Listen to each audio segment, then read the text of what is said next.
The Tao of Self-Confidence, episode 605.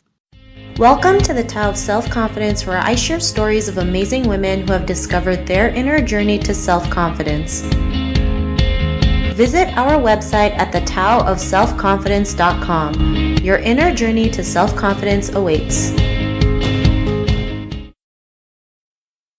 Well, hello, friend. Welcome to the Tao of Self-Confidence, where I share stories of amazing women who have discovered their inner journey to self-confidence. I'm your host today, Sheena Yap Chan, and today I have a phenomenal lady on the show today. She is a photographer in Los Angeles, and I'm really excited to have her on and share her story with us today on self-confidence. So without further ado, I'm going to introduce you to Karen Rosalie. Karen, how are you today? Maybe you can fill in a little bit more about yourself to our listeners.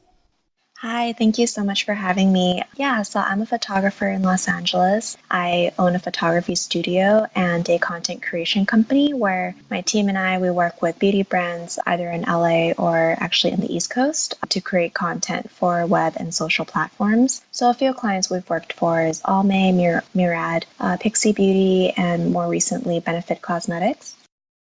Awesome. Well, thanks for sharing that. And Karen, what's your cultural background?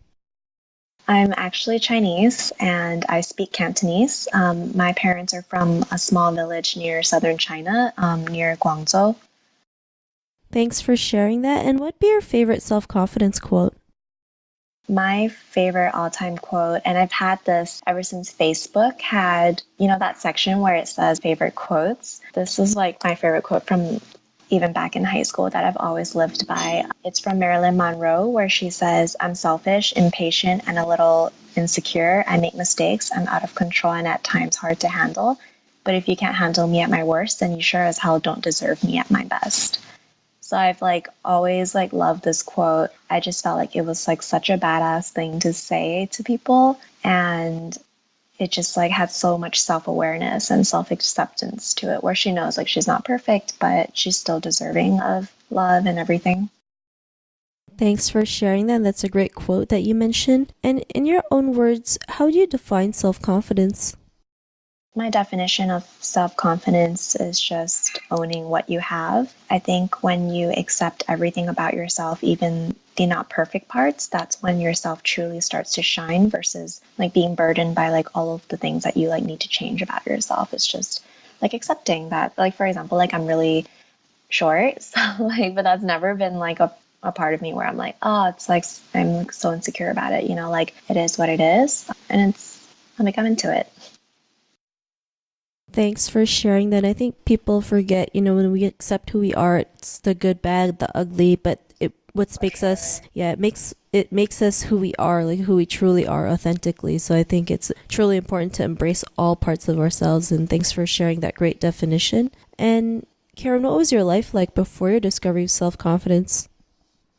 It was pretty emotional. I think I was always constantly comparing myself and beating myself up because I thought it had to be a certain way. And especially growing up in a rigid Asian household, it was always oh, you need to aspire to perfection and you need to be a certain way. And so it was really hard for me even just to grow out of that and to realize that I don't have to be perfect. But yeah, it was definitely hard before I discovered self-confidence that, yeah, it was definitely a struggle. Thanks for sharing that. I think, growing up in an Asian household, I think that's something we can relate to, right? Especially living that rigid path. It's we've been taught to live the same way, passed on from generation to generation, not realizing times has changed and, that one way may not work as well as it did maybe 50, 100 years ago, right? Or maybe it never worked well to begin with, but we all thought. Right. And it's also not attainable, really. I think my parents also held me to a standard that was I was just really terrible at math, for example. Yeah, totally. And so, it really affects our self-esteem because we feel if we don't go that path, we're not worthy. We don't feel as, we end up shaming ourselves or, just not being nice to ourselves. But what was that point in your life when you realized you were more than enough to go out there and be just your true self, have that confidence? What was that aha moment? I didn't really have an aha moment. I think it was a gradual transition. So I'm 28 right now, and I think my early 20s was just about discovering who I was and finding myself in my career.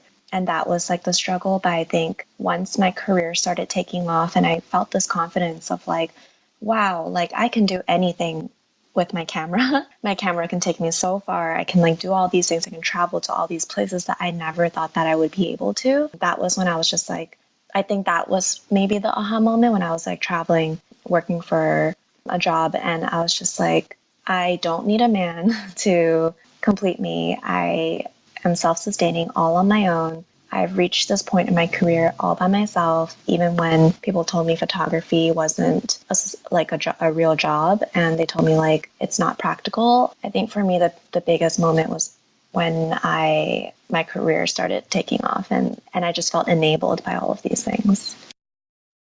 Thanks for sharing that. And it's great when you can do something that you love, right? And yeah, of course, you know, when you do something that's not the typical career that most Asian parents would love us to do, like be a doctor or accountant or a lawyer, it's like anything outside of that sounds ridiculous, right?